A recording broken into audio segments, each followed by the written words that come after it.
Haleluya! Ninakusalimu katika jina la ajabu la Bwana Yesu Kristo.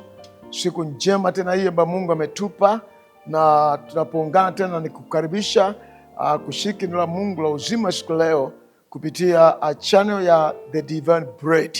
Hivyo kabla siendelea, naomba kama kawaida yetu, inua mkono wako pale ulipo, sema lakini watu wamjua Mungu wao watakuwa hodari na kutenda mambo makuu. Lakini watu wamjua Mungu wao watakuwa hodari na kutenda mambo makuu. Mimi namjua Mungu wangu nitakuwa hodari na kutenda mambo makuu. Mimi namjua Mungu wangu nitakuwa hodari na kutenda mambo makuu.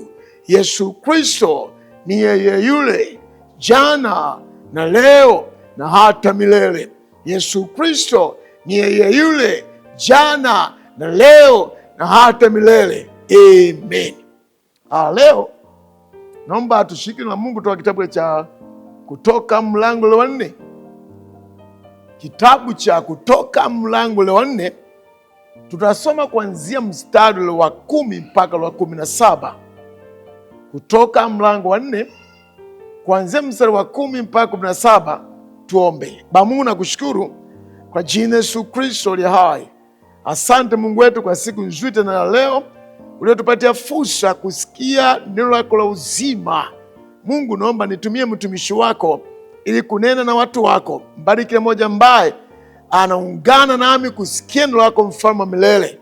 Kwa jina Yesu Kristo aliye hai tumeomba, pale uliposema amen. Leo nahubiri ujumbe huu: usimkasirishe Mungu kwa kukwepa majukumu aliyokupa. Kutoka 4:10. Musa akamwambia Bwana, Bwana, mimi si msemaji tokea zamani, wala tokea hapo uliposema na mtumishi wako, maana mimi si mwepesi wa kusema na ulimi wangu ni mzito. Mstari 11. Bwana akamwambia, ni nani aliyekifanya kinywa cha mwanadamu? Au ni nani afanyaye mtu kuwa bubu au kiziwi, au mwenye kuona au kuwa kipofu? Si mimi, Bwana. Basi sasa enenda, nami nitakuwa pamoja na kinywa chako na kufundisha utakalo linena. Akasema, Bwana, nakuomba tuma kwa mkono wake huyo utakaye mtuma. Mstari wa 14. Hasira ya Bwana ikawaka juu ya Musa, akasema, je, hayuko Haruni ndugu yako Mlawi? Amen. Niliposoma mahali hapa nikaguswa sana. Mungu huwa anachukia. Mungu huwa anachukia.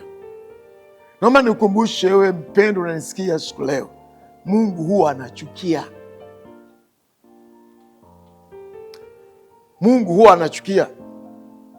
Na kila uliye hai leo na unasikia ujumbe huu, naomba nikukumbushe, liko jukumu ambalo Mungu anataka ulifanye. Wewe mpendo ambaye umeamini. Kwa wale ambao mjaokoka, natamani Mungu kila mmoja aokolewe.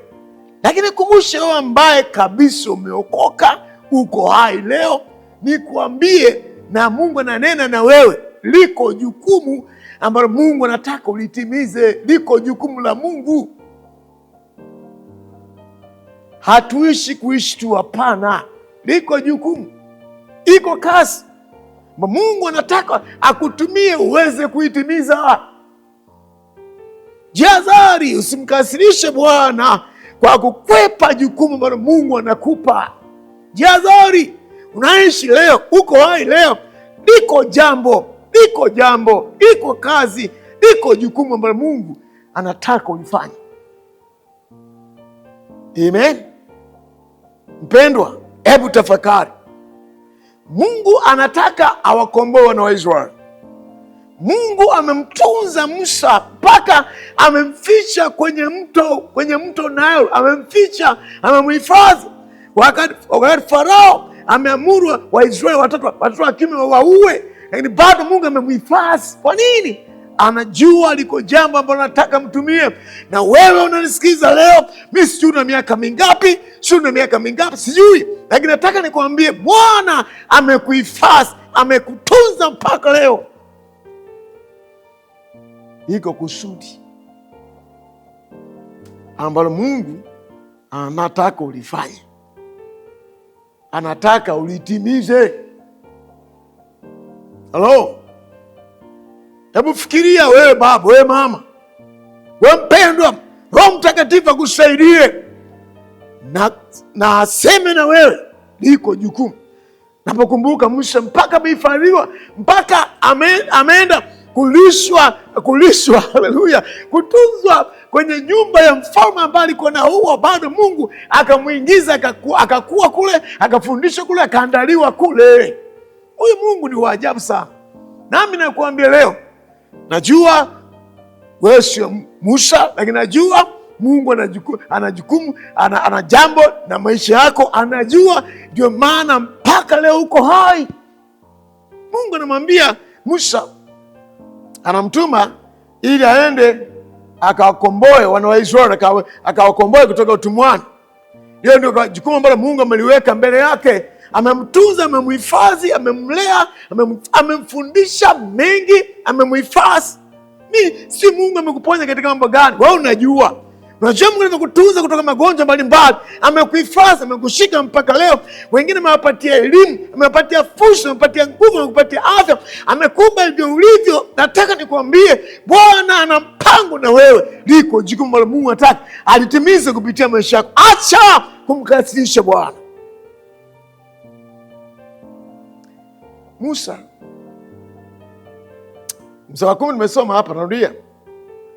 Musa akamwambia Bwana, Bwana, mimi si msemaji tokea zamani wala tokea hapo uliposema na mtumishi wako, maana mimi si mwepesi wa kusema. Okay, inawezekana, lakini Mungu anajua. Kwa nikwambie vile ulivyo, Mungu anakujua. Haleluya! Sio kwamba wewe ni mpya mbele ya Mungu. Sio kwamba ni mgeni akujui. Mungu anakujua, alikujua tokea tumboni mwa mama yako, amekujua. Musa sasa kama unajua Mungu, mimi si msemaji, si mwongeaji, si nani. Okay, kwani napomwita amjui? Nami nakuambia wewe unatoa visingizio mbalimbali kujitetea kwa jinsi unayojua wewe. Sikiliza, Mungu anakujua wewe, usijifiche mbele ya Bwana. Anakujua, anakuelewa. Musa ni kwamba anamfundisha Mungu kwamba Mungu hujui kwamba si kuongea. Mungu anamjua hivyo ulivyo wewe, unasikia? Hivyo ulivyo Mungu anakusuna wewe, na jambo anataka utimize katika maisha yako. Umeumbwa namna hiyo kwa kusudi la Mungu. Mimi nimewekwa namna hiyo, Mungu naye ameniweka namna hiyo kwa makusudi yake. Haleluya! Na hivyo ulivyo. Acha kujitetea, acha kumkasirisha Bwana. Bwana anajua anataka kutumia namna gani. Musa anamwambia, mimi sijui kuzungumza vizuri. Halo mpendwa, halo mtumishi, wewe unasikia ujumbe wa Mungu ananena na wewe? Naam. Musa samana akamwambia, akamjibu. Sasa angalia Mungu anapomjibu. Wewe mstari wa 11, Bwana akamwambia, na hubiri Kutoka 4 kuanzia mstari wa 10 pale. Mstari wa 11 unasema hivi, Bwana akamwambia, ni nani aliyekifanya kinywa cha mwanadamu? Halo, ni nani aliyekifanya kinywa cha mwanadamu? Wewe mwanadamu unanisikia leo, hivyo ulivyo hujajumba wewe. Atajumba sisi. Yuko Mungu aliyetuumba. Mungu amehusika na wewe. Kwa Mungu anapokuita, anapoweka jukumu mbele yako, anakupatia huduma, anakupatia jukumu, anakupatia kazi ufanye, anakutuma Bwana. Usitafute kisingizio, usimkasirishe Bwana. Mungu anamuuliza Musa, wewe Musa, nani ambaye amefanya kinywa cha mwanadamu? Nani amefanya? Halo wapendwa. Bwana akamwambia, ni nani aliyekifanya kinywa cha mwanadamu? Au ni nani afanyaye mtu akuwa bubu au kiziwi? Ona Mungu ajabu. Mungu anatenda yote. Kumbe amenipa macho, ni Mungu ameniumba. Sikujishughulisha katika jambo lote lile. Bwana katika uungu wake ameniumba namna hii. Sikujishughulisha katika jambo lote lile. Bwana ameniweka hivi. Wewe baba, wewe mama, hukujishughulisha kuchangia chochote. Nataka nikwambie, uumbaji wa Mungu ni wa pekee mno. Tusimkasirishe Mungu anapotuma kwa jukumu fulani, maana ametumba kwa kusudi lake, kwa mapenzi yake. Tumeumbwa kwa ajili yake, tumeumbwa, tumewekwa kwa ajili yake, tutimize mapenzi yake. Na kuambia unayesikia neno hili, pendwa, usimkasirishe Bwana kwa kukwepa jukumu na kutuma ulifanye. Usimkasirishe Bwana, usiogope. Anasema yeye ndiye anayefanya, na ndiye atakupatia uwezo, atakupatia neema, atakupatia nguvu, atakupatia uwezesho, atafungulia milango. Bwana ndiye aliyekuumba, usiogope. Anamwambia saa 11, narudia mstari 11. Bwana akamwambia, ni nani aliyekifanya kinywa cha mwanadamu? Au ni nani aliyefanya mtu kuwa bubu au kiziwi au mwenye kuona au akuwa kipofu? Si mimi Bwana.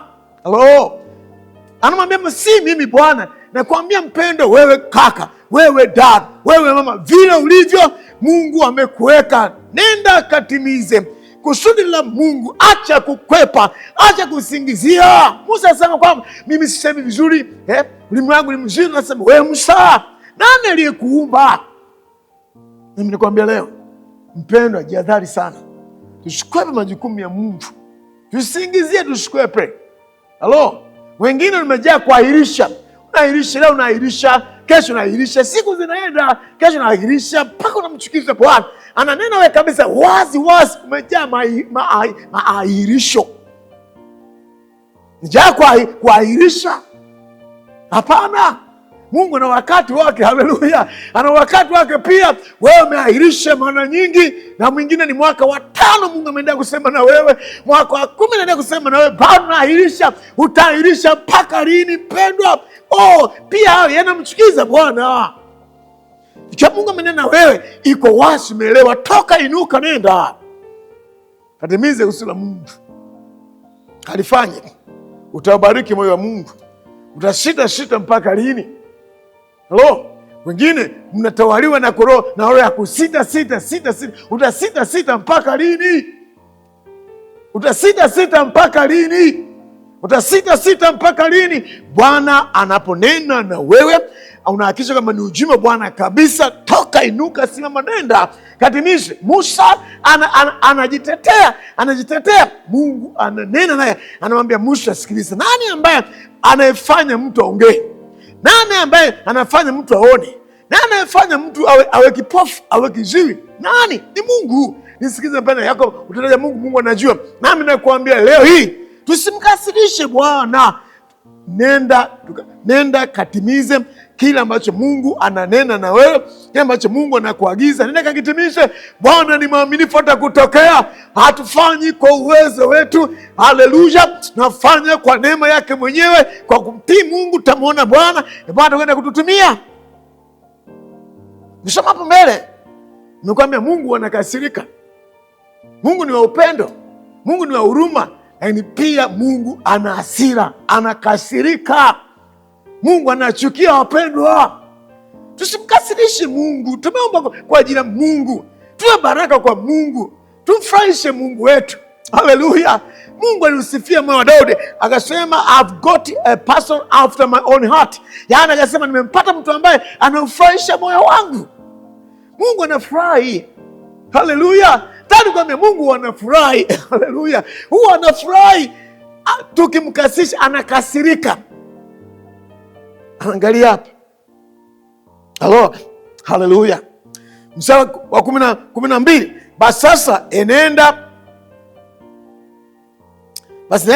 enenda nami nitakuwa pamoja na kinywa chako, au kukufundisha utakalo linena. Ona, Mungu anasema kwamba nenda, nitakuwa pamoja na wewe. Nenda, nitakufundisha utakachoongea. Nenda, nitaweka maneno yangu ndani mwako. Nenda, nitakuwa pamoja na wewe. Nenda, nitakuwa pamoja na wewe, usiogope. Bado Musa anamkasirisha Bwana. Mpendwa, tujifunze, tusimkasirishe Bwana, tumtii Mungu anaposema na wewe, anapokupatia jukumu. Nenda, neema ya Bwana itakuwa pamoja na wewe. Nenda, mkono wa Bwana utakuwa pamoja na wewe. Yako mama Mungu anataka atimize.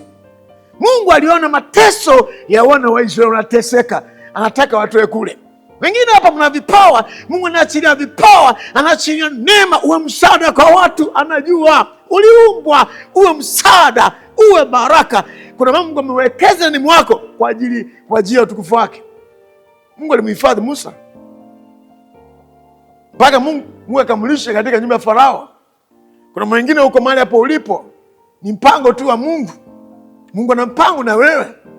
Umekufikisha mahali ambapo umefika ni kwa neema yake. Nenda katimize kusudi la Mungu kwa furaha. Haleluya. Kaufurahishe moyo wa Mungu. Musa anamwambia mtume mtu mwingine. Angalia hapa, ajabu sana.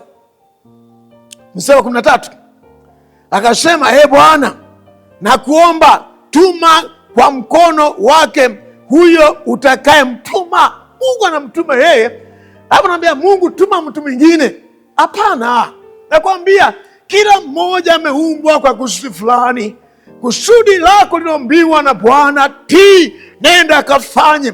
Mungu anaponena na wewe, nenda kafanye. Enyi wafanya biashara, mliomba katika kwa neema ya biashara, nenda kafanye. Wewe ni kiongozi, wewe ni nani? Paulo lipo, nenda kafanye. Bwana anataka kafanye. Wewe mhubiri, wewe mwalimu, wewe mwombezi, wewe msaidizi, huko mahali pale Bwana amekutuma, nenda kafanye.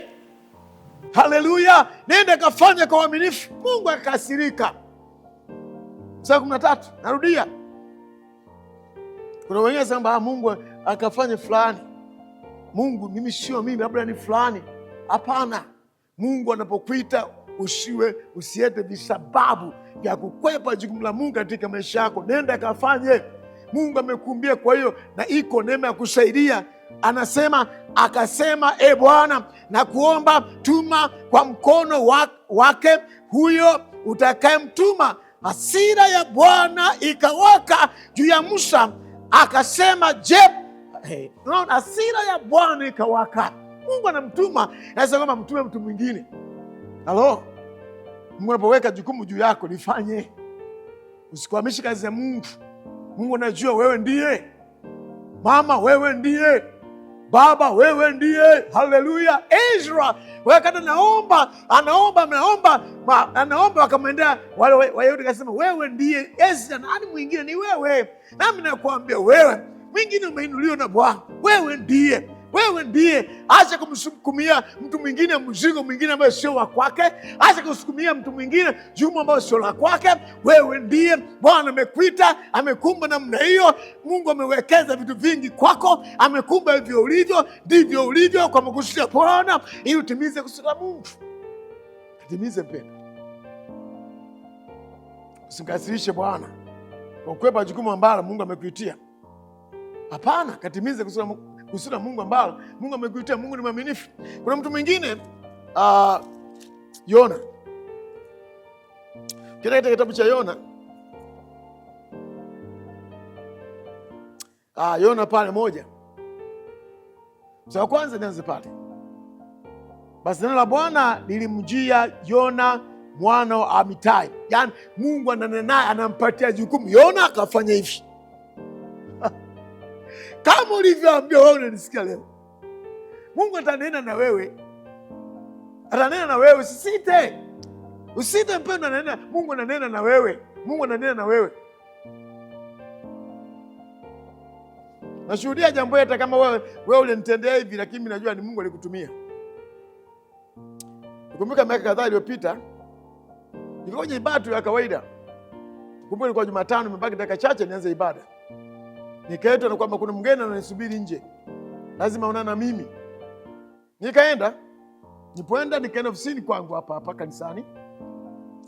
Huyo mtu alikuwa yeye na mke wake.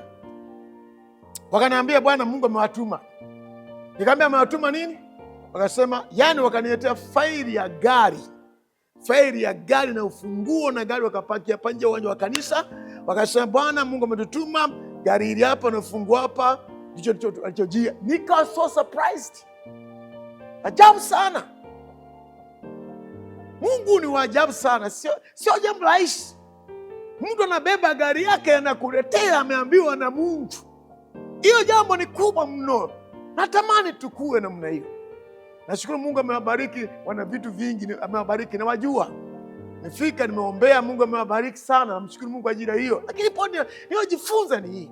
Mpendwa, Mungu anaposema nawe kutuma jambo, nenda kafanye. Kati hii utamuona Bwana. Nani aliyekuumba huko namna hiyo? Ni Mungu. Usiniambie bishop, unajua mimi bwana siongezi uko namna gani. Zisikilize, Mungu anakujua. Naam, Yona anapewa neno la Bwana. Mungu atakuletea ujumbe, atakwambia jambo ulifanye, hata kwa njia ya kusikia, kwa njia ya neno, hata anapohubiri namna hii. Mungu anaweka kitu ndani mwako mpendwa. Hey, inuka, nenda kafanye. Usimkasirishe Bwana. Yona, basi neno la Bwana limjia Yona mwana wa Amitai kusema, ondoka uende Ninawi, mji ule mkubwa, ukapige kelele juu yake, kwa maana uovu wao umepanda juu mbele zangu. Yani alisikia kabisa, alielewa. Mungu anampatia kazi, anampatia jukumu, kama vile Mungu alipomwambia Musa, naenda kaokoa na Israeli. Sasa amesikia, nenda Ninawi. Sawa, tatu anasema, lakini Yona akaondoka akimbilie Tarshishi, apate kujiepusha na uso wa Bwana. Akatelemka hata Yafa, akaona merikebu inayokwenda Tarshishi. Basi akatoa nauli, akapanda merikebuni, aende pamoja nao Tarshishi, ajiepushe na uso wa Bwana. Ona, amejua Mungu anamtuma, Mungu amempatia jukumu, anachukua nauli. Pesa zako sio za kumkimbia Bwana. Lete pesa zako zitumike kwa Bwana. Mungu hajakupatia pesa ulimkimbie Mungu. Hapana. Hizo Mungu anakupatia ili utimize jukumu lake. Halo mpendwa, anakupatia ili utimize jukumu lake. Huyu anachukua nauli, alikimbia jukumu la Mungu. Hapana, usikimbie jukumu la Mungu. Na amesikia, ameelewa. Narudia, Mungu amenena na wewe, umeelewa. Yamkini umeelewa kabisa. Mungu ananena na wewe, kafanye, katekeleze. Haleluya, katii, utamwona Bwana. Haleluya, utamwona Bwana. Wewe tii, hata kama itakugharimu. Mungu anajua. Haleluya, usiambie bishop, Mungu ananena na mimi kitu kikubwa sana. Nenda kafanye. Haleluya, kafanye. Mimi si roho, Mungu ananena na wewe kitu gani? Sahi, Mungu ananena na wewe, nenda kafanye. Utaona mkono wa Bwana. Yona anakimbia, anachukua nauli zake, anaenda Tarshishi. Anakimbia, anaenda Tarshishi. Mungu ni wajabu. Nataka nikwambie, wewe usikamkimbia Mungu. Wewe furahia kutimiza kusudi la Mungu katika maisha yako. Alafu unapotimiza kusudi la Mungu unakuwa na furaha. Ukienda kutimiza mambo mengine unajuta, unasikitika, unaenda shida bure. Kile ukitumikia kile ambacho Mungu amekutuma unatumika kwa furaha, kwa amani kabisa, unafurahia. Na ni ufunguo wa baraka zako. Unaona hapa Yona mstari wa 4, lakini Bwana alituma upepo mkuu baharini, ikawa tufani kubwa baharini, hata merikebu ikawa karibu na kuvunjika. Unaona watatu shida kwa sababu ya kukimbia jukumu la Mungu. umekwama. Wengine umekwama, huoni mbele, huna furaha kwa sababu unakimbia jukumu la Mungu. Mwingine umehama mji, umehama kanisa kwa sababu unakimbia jukumu la Mungu, unakimbia. Kwa watu wengine shangaa, imetokea labda kuna kazi ya ujenzi, wanahama makanisa, unakimbia. Mungu amekubariki na pesa, lete zifanye kazi ya Mungu hapo ulipo. Kafanye kazi ya Mungu, usikimbie jukumu la Mungu. Usihame kanisa unakimbia jukumu la Mungu, unakimbia. Hapana. Furahia jukumu la Mungu. Unapotenda sasa, hata Mungu atakumbuka mbinguni. Haleluya. Huyu anakimbia. Sasa lakini Bwana akatuma upepo mkuu baharini, ikawa tufani kubwa baharini, hata merikebu ikawa karibu na kuvunjika. Mpaka unataka kuharibu chombo cha watu, haribu meli ya watu kwa sababu unakimbia kusudi la Mungu. Hapana, tuwa makini sana. Mungu akinena wewe mpendwa, nenda katimisha. Kwanza kuna neema, kuna uwezo, kuna upako. Akamwambia Musa kwamba nitakuwa pamoja na wewe na nitakupatia maneno ya kusema, nitakulinda. Haleluya. Mungu anapotutuma hatutumi peke yetu. Hata Yesu mwenyewe anasema nendeni ulimwenguni wote mkahubiri Injili, na tazama niko pamoja nanyi mpaka ukamilifu wa dahari. Hatuko peke yetu. Unapotuma kutimiza jukumu la kimungu, mbingu itakuwa pamoja na wewe. Unapotuma kutimiza kusa Mungu, nataka nikuambie neema ya Mungu itakuwa pamoja na wewe. Unapotoka na kwenda kutimiza kile ambacho Mungu amekutuma, upako na uwezo wa kimungu utakuwa juu yako. Haleluya. Huyo anakimbia. Wote mnajua Mungu akatuma upepo, mwisho wakapiga kura. Wakapiga kura. Wasema hivi, jamani, nani atuletea shida? Niweza kwamba kura kama nani? Ilimwangukia Yona. Ule mstari wa nani? Anasema ndipo wakamwambia, tafadhali utuambie wewe ambaye mabaya haya yanatupata kwa sababu yako, kazi yako ni kazi gani? Nawe umetoka wapi? Nchi yako ni nchi ipi? Nawe mtu wa kabila gani? Mpaka wataka wajue kabila mtu yule. Analeta shida, anakimbia kusudi la Mungu mpaka wataka wajue kabila lake. Mungu anakujua. Haleluya. Anakuelewa mpendwa. Yona akajaribu kukimbia, akamwambia mimi ni Mwebrania na ni mcha Bwana. Unaona, mcha Bwana anamjua Mungu, Mungu wa mbinguni, okay? Aliyeziumba bahari na nchi kavu. Mungu anatumia maumbile yale kumdiscipline mtu arudi kwenye mstari. Anamwambia hata aliyeumba bahari ambayo inatutikiza hata kubomoa meli yenu ndiye Mungu ambaye anamtamsha. Sasa asema wewe, mpaka huyu Mungu ambaye ameumba bahari na anataka kupasua meli yetu. Halo. Wewe ukajiepusha na mkono wa Bwana. Nenda katimishe jukumu ambalo Mungu amekuitia katika maisha yako. Amen.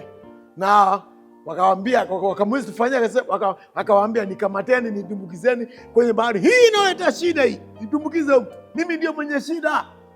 Wakaogopa, wakajaribu kumwokoa. Mungu akazidisha mapigo kwenye ile meli.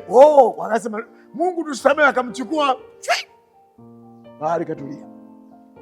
Kwa ufupi, Yona akarudi kwenda kutimiza kile ambacho Mungu alitaka akatimiza. Mpendwa, usipelekwe mpaka kwenye tumbo la samaki ndiko ukaitike kule. Usifike mpaka huko. Usifike mpaka uminywe sana na Bwana. Hebu mpendwa, itika Mungu anapokuita kutimiza kusudi la Mungu katika maisha yako. Nataka niombe. Najua kweli sio jambo rahisi, lakini Mungu akupe neema. Najua kama wanadamu mambo mengi sana yanapita kwenye fahamu zetu. Najua kuna sadaka kubwa ya kujitoa kutimiza kusudi la Mungu. Nataka nikwambie, bado Mungu atakupatia neema. Inawezekana nakutuma sehemu ngumu, anajua. Nataka ufanye mambo kubwa kupita fahamu zako, anajua, atakuwezesha yeye.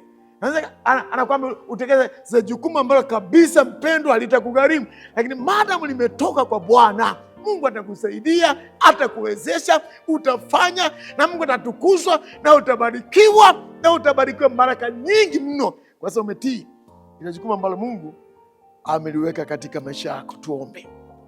Baba Mungu, nakushukuru kwa neno lako ambalo tumeshirikiana na watu wako siku leo. Yuko baba pale, yuko mama pale, yuko kijana pale, yuko binti pale. ninawaombea Yesu, tupe neema Bwana kutii jukumu unalotupatia, tulielewe, tutii, tukalitende Bwana. Namwombea kila mmoja leo Bwana, ile roho ya kusitasita na ing'oa toka joto Mungu. Roho ya kusitasita na ing'oa ndani mwao Bwana.